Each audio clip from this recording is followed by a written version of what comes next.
And now my colleague Nikky-Guninder Kaur, Colby College, and the kind of extraordinary work she's doing there, in a different, a small college situation. Come on, Nikki, or would you rather speak from up there? While you're coming down, let me also introduce Mohinder Singh, who also taught for us at UC Santa Barbara. Thanks, Mohinder, for your service. I don't have a chair in Sikh studies, but I hold the Crawford chair in religious studies at Colby College. And that's a small liberal arts college in Maine. I don't know how many of you know about it. But anyway, good morning and lovely to see you all. It's beautiful to be here at Stanford. I came to America when I was rather young, in high school. So I wanted to, I'd come from Patiala, the university had just been established, and there was the Guru Gobind Singh Department of Religious Studies, and Sikhism was getting promoted and so forth. Study of Sikhism is coming to be. And then I come to America and I'm very interested in studying Sikhism, but there's nowhere.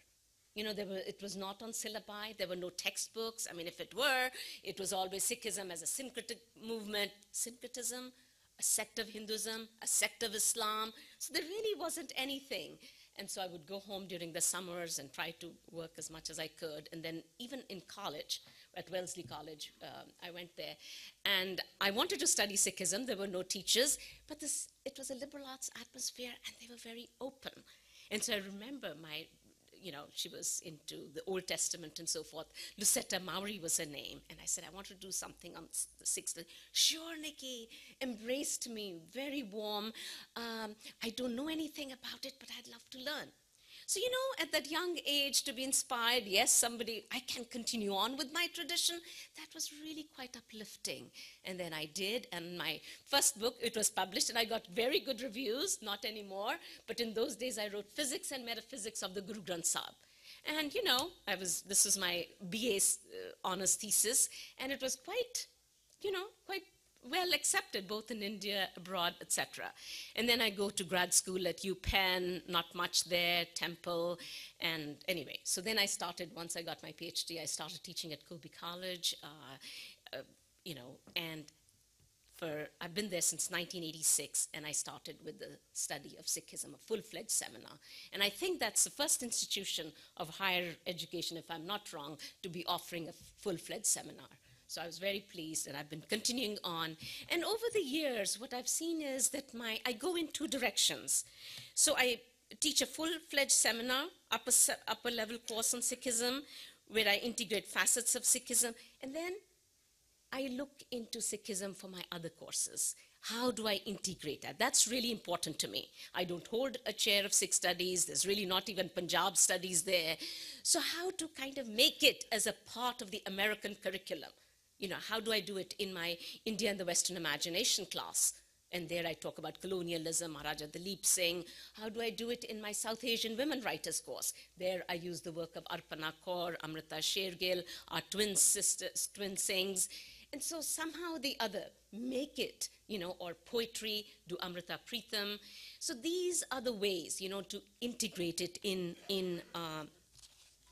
at the liberal arts. Now, what is the approach that I take? Earlier on, somehow teaching is a very personal thing. It's not a robe that one just puts on and kind of goes and teaches about the objective facts. One changes, our teaching changes, our methods change, our approach changes. So at the beginning, it was all kind of the Sikhism as the other. I had grown up in the Punjab, so I would tell them about, had a very different. Now I really begin with Sikhism here. Who are the we? I start out with Diana X chapter, the prominent scholar of pluralism and so forth.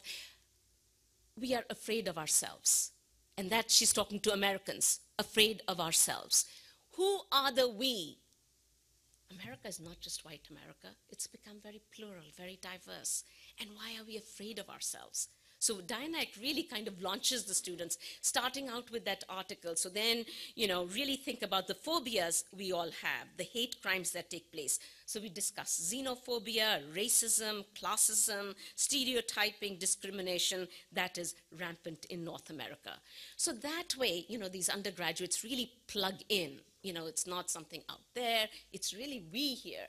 And so that kind of gets it going. And then I look at, what President Obama said in his historic inaugural address, It's a patchwork inheritance that we have in America. So how have the Sikhs contributed towards this patchwork inheritance? That is something I focus on and look at the contributions that Sikhs have been making in every which field, from politics to agriculture, farming, finance, art, film, so forth. So that kind of makes it, oh yeah, this is our country, this is, we are all part of it. And we have a very good Goldfarb Center, and I remember Uncle coming there, K-Singh Singh, a member of the Indian Parliament. So little school, up in New England, but there he was for a week. And everybody would greet him. He's wearing his turban. And one of my students, he took him to the parliament, the Senate in the Maine Senate, and he got a standing ovation. And that young student, he's running as a politician now. So what I mean to say is that there is a lot of enthusiasm, energy. These are all white kids. And yet they kind of really approach Sikhism in a very meaningful and enriching way. So what do I want? What is my goal? I love Sikh scripture. I really do. It's a beautiful text. And I just want people to know the beauty of it, to communicate that. So, even for religions of India that I just taught, how did I begin? With the prologue to the Guru Granth Sahib, the Japji, Ik Onkar, Satnam. So kind of talking about this one, numeral one, how inclusive, how open it is. This is what Guru Nanak said. This is the foundation of the Sikh faith. One being is. And then the very epilogue of the Guru Granth Sahib, which was done by the fifth Guru, Guru Arjan, who compiled the book, and Pishora just mentioned, has done a beautiful biography on Guru Arjan Dev. Mundavni, thal vich din vastu piyo, sat santok vichar, thal. So what is the Guru Granth Sahib? It's a platter, a dish on which lie three things. Thal vich din vastu piyo, sat, truth, santok, contentment, vichar, reflection. Now what is vichar? Reflection. This is what the Guru said. This is the text. This is the book. This is the plate. This is what our ingredients are. And we are supposed to eat them, partake them. So reflection, kind of which we do with others. So it's really kind of a collective process. And that's what a classroom is.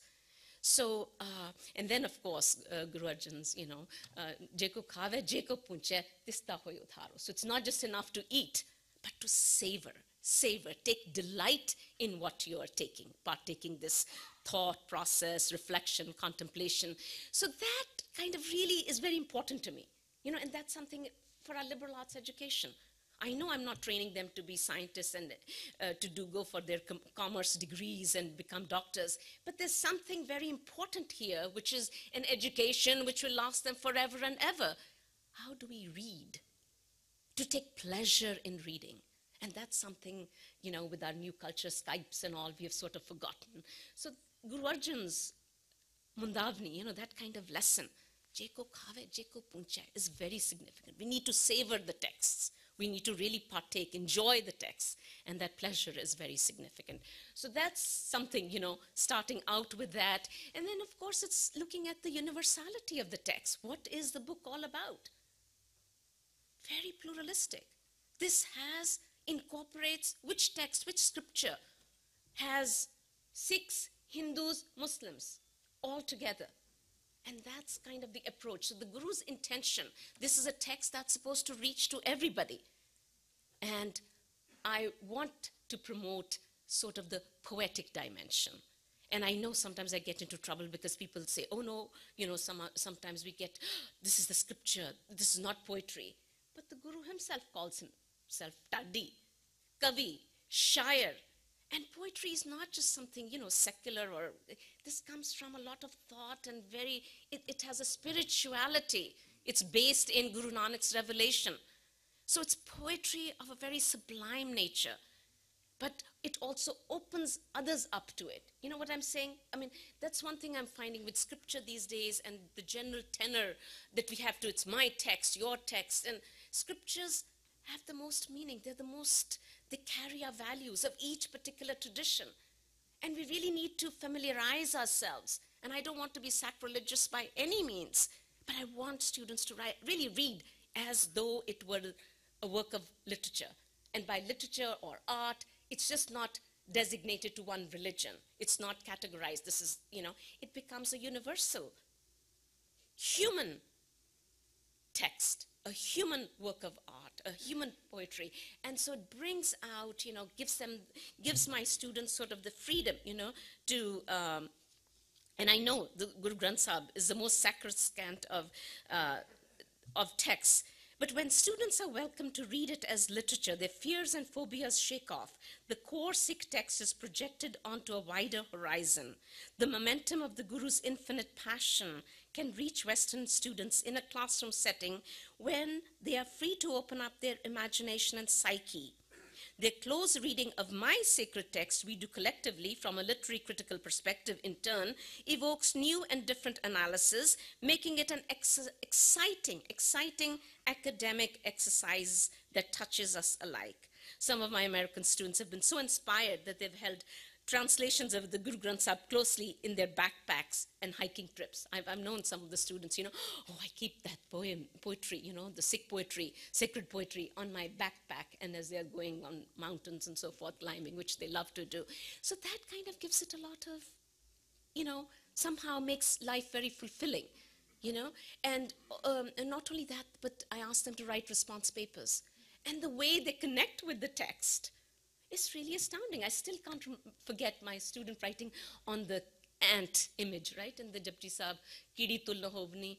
And, somehow she was so taken by, and so they can take stuff from here and use it in their environmental studies, ecological studies, and so forth. And the poetry has, it kind of, it touches people in so many different ways. It inspires them in so many different ways. And that is very, very significant. And of course, I do try to inject my own, what should I say, my dream, which is to make the text very, very inclusive. And by that, I mean create new translations. So I've been doing translations. I've been doing a feminist study of Sikh scripture. And I really mean it. Words like God, Lord, soul, which are pervasive in any English translation, just don't jibe well with the original. They really are kind of distorting. God brings a very Judeo-Christian worldview. It's a different theology. Soul kind of divides things. When the original is just one, how can we put God there, and that one can be addressed in any which way? It can be Allah, it can be Ram, Khuda. Not only that, Guru Nanak even includes Nirvan. So it's even the Buddhist atheism is a part of it. So the Judeo-Christian world, everything is a part of it. But to just make it into one is not appropriate, because it's really, the one is infinite. And so that's very significant. And Lord, sometimes when there's not even necessary, and people love Lord because that's what we do with the New Testament, and the people who were earlier familiar, how did we learn English was through these missionary schools and so forth. So we import that whole world into it. When the original can be very simple. Tohe, mohe, mohe, tohe, antar kaisa. Between you and me and you, what difference can there be? But when we put these and thous and lords and all these things, that very kind of simple, beautiful, kind of intimate text is made into something else distant and kind of alienating and so forth. So that's, so new translations are necessary, and lots of people should be doing it. There's no one translation, because every generation is different. We have a new English. Do I have a couple of minutes? Oh, 1 minute. Oh my gosh, I better get going then. Anyway, I just gave, for my Religions of India class, I gave them an exam on Thursday before sitting in the plane, and that was on the 5 spiritual stages in the Japji Sahib. What are they? And how do they resonate with their own activities and aspirations, at Colby?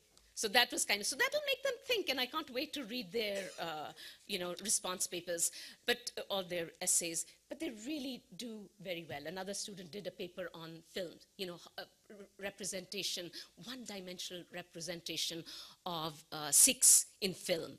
So whether it be films, whether it be poetry. I also have been translating Varis Shah and Bulle Shah, and so sacred. And so one of the questions is also, how does unicity of religion, gender justice, and the theme of love play out in Guru Nanak, Varis Shah, Bulle Shah, and Amrita Pritam. So that kind of covers quite a bit of terrain. So that's the prompt. That'll be their final essay. So what I mean to say is I am at a small place, but there are opportunities where I can have guest lecturers.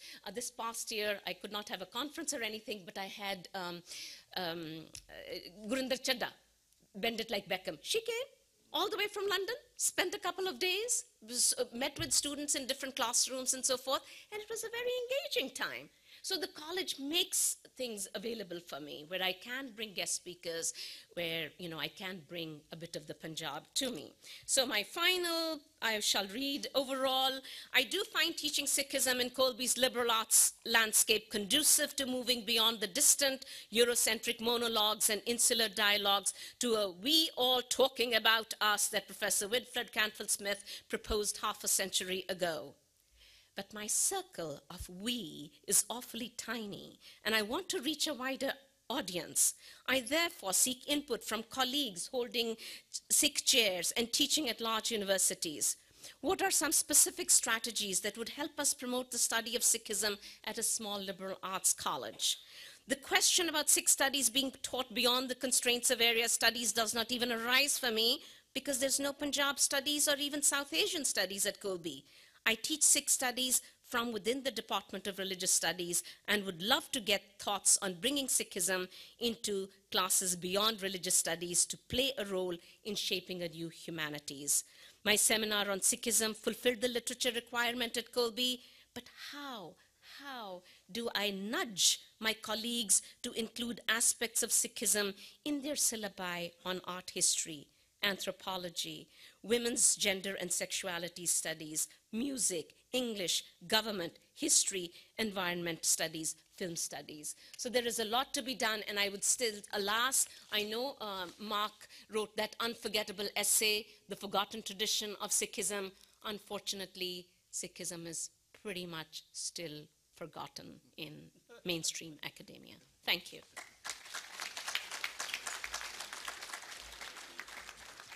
But Nikki, it's not forgotten here, and I'm sure you were a wonderful teacher. I can imagine.